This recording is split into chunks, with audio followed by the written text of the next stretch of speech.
What's up, founders, and welcome back to the In Demand podcast, where we talk all about how to reach your very first 1 million in ARR. I'm your host, Orangio, and I'm the founder of DemandMaven, where we work with early-stage SaaS companies on reaching their very first growth milestones. Let's do this. Hello again. Super pumped to be back. Okay, so today is going to be an organic conversation about qualitative versus quantitative insights. And the reason why I bring this up is because I've been seeing, maybe it's LinkedIn and the algorithm and just, the algorithming. But I've noticed that there's a lot of discourse around, of course, the prioritization of customer insights, customer interviews, customer research. And then within the same feed, I'll also see the same conversation instead about KPIs, metrics.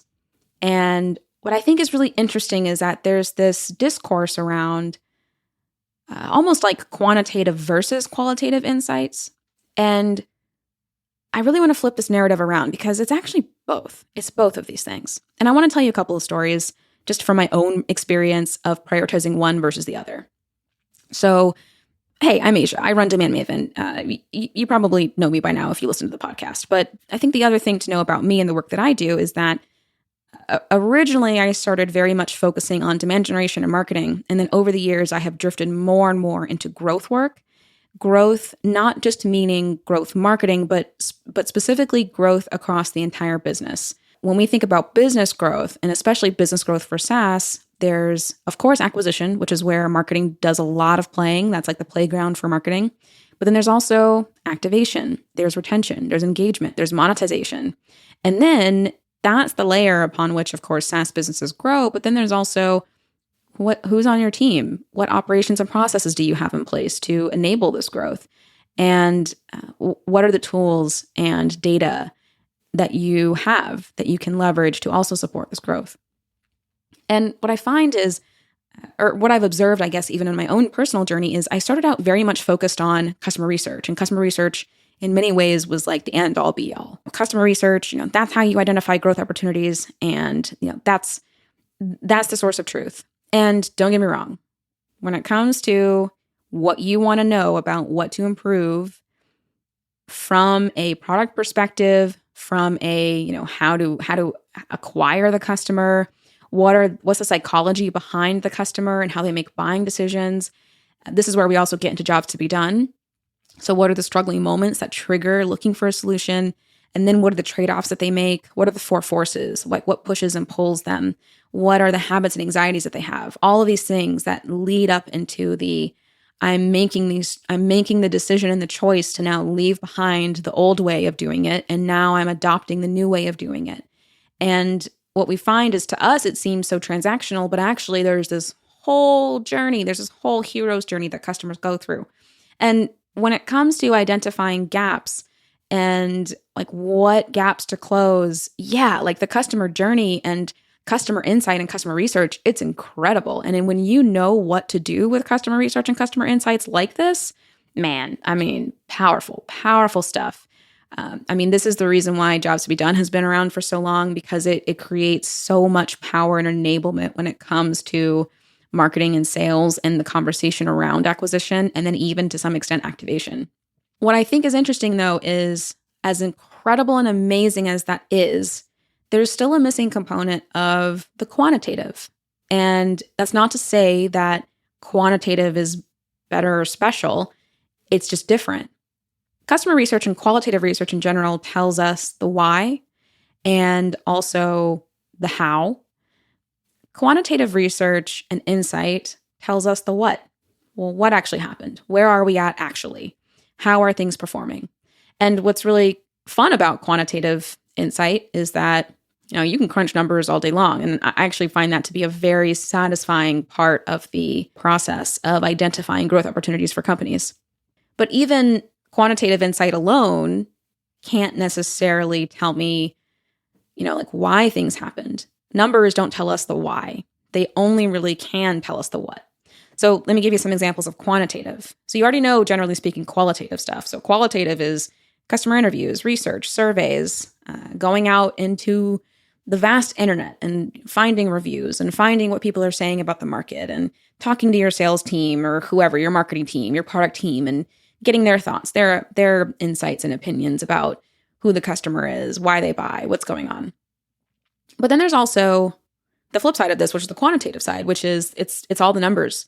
So it's what percentage of customers have this particular attribute, or it could also be what's the conversion rate of this particular segment into the funnel, or what's the website conversion rate, or what's our retention rate. Then the numbers are endless. There's like daily active users and monthly active users, and the activation rate within the first 3 steps of our onboarding funnel, and like what's the drop-off rate. There's a ton of numbers that we can look at. What I think is really interesting, though, is when you combine qualitative and quantitative insight, then you start to see certain patterns emerge around where the gaps are.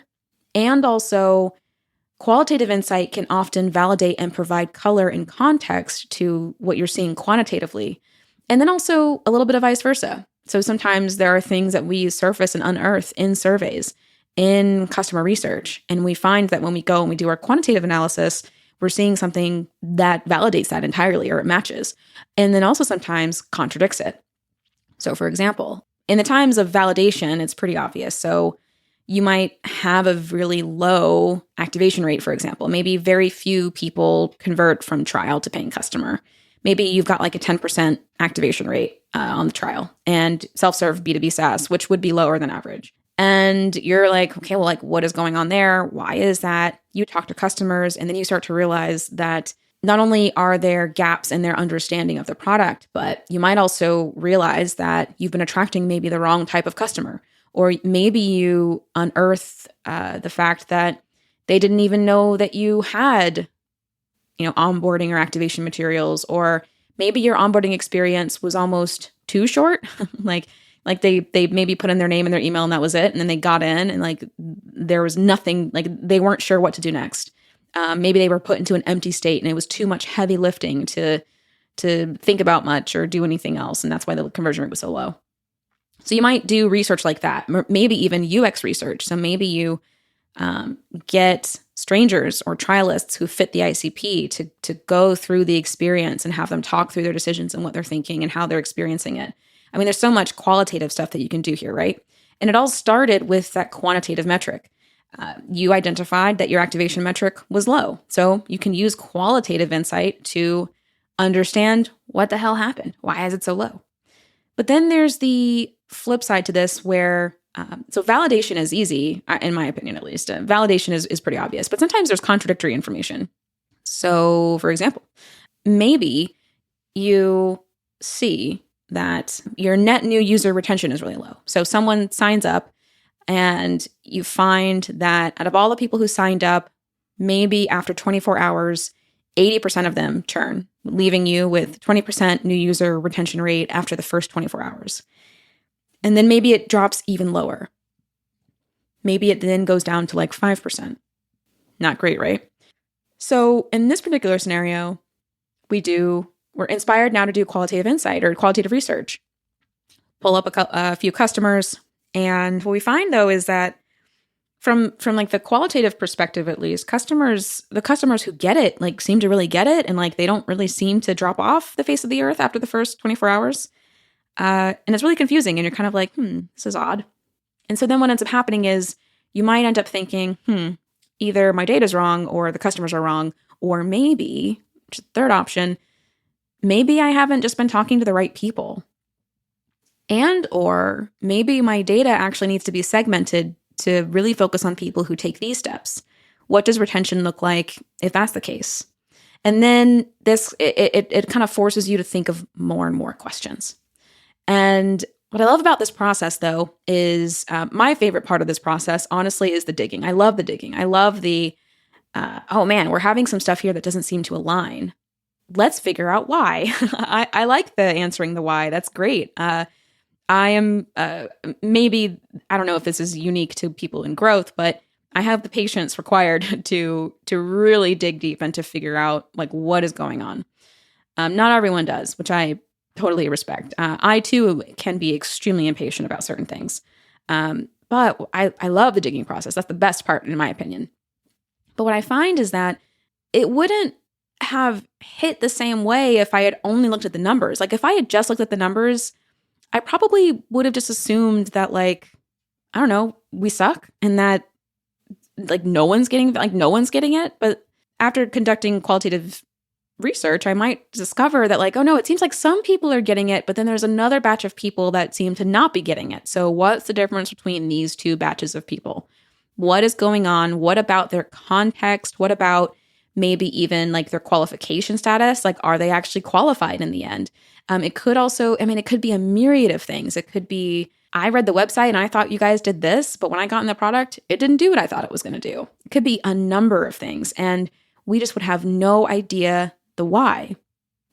Of course, we can use all kinds of analytics platforms to surface this quantitative data. But what I love about combining both is it just gives you more information about the why. Because remember, a number can't tell you why something is happening or how it happened. It can really only tell you the what. What was it at this point in time based on the date and the time that you're looking at the number? That's really it. It can only tell you what. What was the bounce rate? What was the conversion rate? What was the overall impression number? What was the blah, blah, blah? What was the MRR? But it can't tell us how we got there and why that number is the number that it is. We can really only do that with qualitative insight. Customer research is just one example of that, but there's others. There's the stories that you and your organization tells internally. That's qualitative information. There's information that you gather from customers, but then there's also information that you gather from audience members. There's information that you gather from other thought leaders or market leaders in your industry. There's all kinds of qualitative information that's out there that can't necessarily be measured, but it can be stored, it can be internalized, and of course, it can be championed. And on the flip side, however, so when I think about the work that I did years ago with qualitative research and qualitative insight, which we still do, of course, and again, like I'm really making the argument that it's actually about both. You really need both. Numbers alone cannot give you the context that you need. But I would also argue, too, that when you are talking to customers and gathering qualitative insight, maybe you're conducting audience research, maybe there is a very strong practice that you have around insights gathering on the qualitative side. But what I find, though, is that this is also still incomplete because when you look at business performance tells you, potentially at least, where to focus on. That might not always be crystal clear when talking to customers. In fact, when talking to customers, you might feel very overwhelmed by how many gaps there are. Well, how good or bad is this in the end? And you might not necessarily have that context if you were to only talk to customers. Customers can't necessarily tell you what's not working in your business, but what they can tell you is what are their needs, where do they want to go, where do they want to hopefully see you go if possible, and what are they experiencing? Who are they? What do they need to hear? What do they desire? What do they want? And while they might not necessarily be the best product managers, like they're never going to be able to tell you exactly what to build, they will at least tell you how they envision it. And then our job is obviously to translate that into meaningful value. But a customer can't tell you, oh yeah, your website conversion sucks, and here's why. They might be able to give you insight about the why, but if you're conducting the research, you might not necessarily have context for like, okay, but like where in the business do we really need to focus things? And therefore focus this research. And I think you ultimately do need both. You need both. It's not one or the other. While I do believe that companies certainly can use qualitative insight to grow their companies, at some point it's going to come down to also the quantitative side. So what KPIs are we actually trying to improve? And then conversely, I think if you just look at the numbers and never once explore the why or the how, you're going to have a hard time too, because the numbers are going to feel like they're telling you something. But what they actually are doing is they're making you make a lot of assumptions. And unless we use qualitative information to validate or disprove those assumptions, then we're also going to have a bad time. We could be easily going down a road that doesn't actually pan out in the end. So, all that to say, I want you to be thinking about where you are strong in qualitative insight, where you're not strong in qualitative insight. Do you actually collect this information? When you look at KPIs and numbers, do you have a moment where you fact check yourself and you say, do we have proof or do we understand why this number is the way that it is? Sometimes it's not always research, but sometimes it's simply team knowledge, internal knowledge. Like, do you know why your website conversion rate is not as good as it could be, or your trial activation rate is not as good as it could be, or your close rate isn't as good as it could be, or whatever it is? Like, do you have context for that? Do you understand that? That's your qualitative insight. Customer research won't always be able to answer those questions, but I think 8 times out of 10 I find that it usually does in some kind of way. So, are you collecting this? Do you have a process for capturing that information? I would also think of this too as like retrospectives. So if you conduct retrospectives in your organization, meaning you execute a project or you execute an experiment or whatever, and as a team, you discuss, how did it go? What did we learn from this? Retrospectives are another example of qualitative insight. It's the discussing the why. Now, ideally, we have some real data behind it. Like maybe we have real voice of customer, or maybe we run a website survey, or we run a regular survey, or we conduct interviews, whatever. Ideally, we have like actual real voice of customer here. But even if you can't, having that retrospective creates qualitative information. And the quantitative gets supported in that way. And then also, of course, proven or disproven, or at least having context around them. And then on the flip side, do you have a practice for collecting, measuring, and responding to quantitative insight and information? There are several teams out there. I know this for a fact because I've worked with some of them, but there are many founders out there and growth teams that, believe it or not, don't have product analytics or don't have subscription analytics. And sometimes not even website analytics, which is like, back when UA and Google Analytics was more of a thing. I feel like GA4 has turned off a lot of people, but back when Google Analytics was almost like the baseline, the standard, this box was usually checked. But interestingly enough, I'm finding more and more people are just not about the GA4 life, which I understand, I get. But anyway, I won't wax poetic too much about GA4. But do you have a process for collecting quantitative data? Quantitative data. Do you have a process for this? Do you have the necessary tools to be able to understand this? Or is it still largely manual? And even if it is manual, do you have the templates or the spreadsheets or whatever it is that you need to be able to crunch numbers when you need to really understand what is going on in the business and where? One of the things that I do is a growth audit. And part of the growth audit is to collect a lot of this quantitative information. And I've done this with companies that have no subscription analytics and no product analytics. And usually me making the founder crunch those numbers oftentimes is the first time they've ever crunched those numbers. And the good news is that once they do it once, they know how to do it again. So if they ever want to redo the growth audit on their own, they have a framework and an approach to do it. But what's really interesting, though, is that there's even more quantitative insight to be gathered to really understand the performance of the business and where the big drop-offs are happening. And I can tell you for a fact that if you don't have a really good foundation here, or if you don't have a good enough foundation, it's going to be really hard to identify where the gaps are actually happening. And then also, when you conduct qualitative research or gather qualitative insight, you might not even really know also how to frame that research or how to frame that insight. This is why the growth work that we do now combines both. You need both. Both are important. And if you're not doing either of these, I really hope that this is inspiration to really start planning for this. We're basically at the end of 2023. It's November at the time of me recording this. And if you are hoping to do any kind of annual planning or 2024 planning, and you're not taking a look at the quantitative stuff and the qualitative stuff, backing it up, like with what you're seeing, then planning is going to feel more like throwing darts with a blindfold on. And you're just like crossing your fingers, you hit a bullseye. When actually, we can actually make this process much easier by having both. Okay.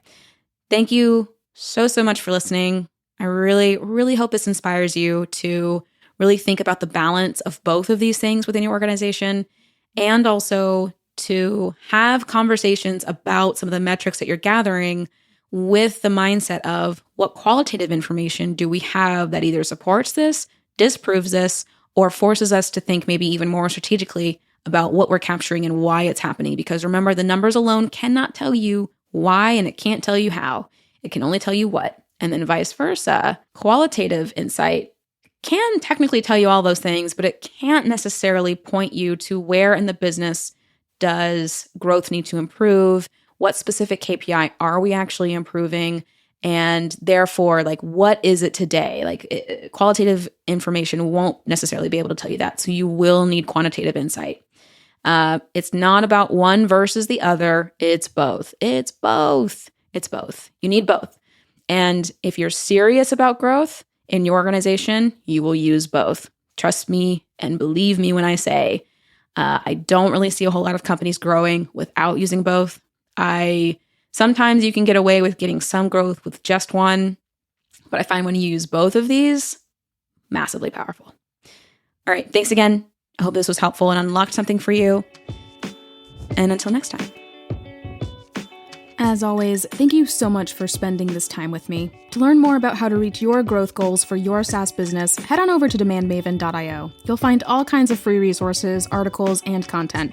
Don't forget to subscribe if you haven't already, and I'll see you on the next one.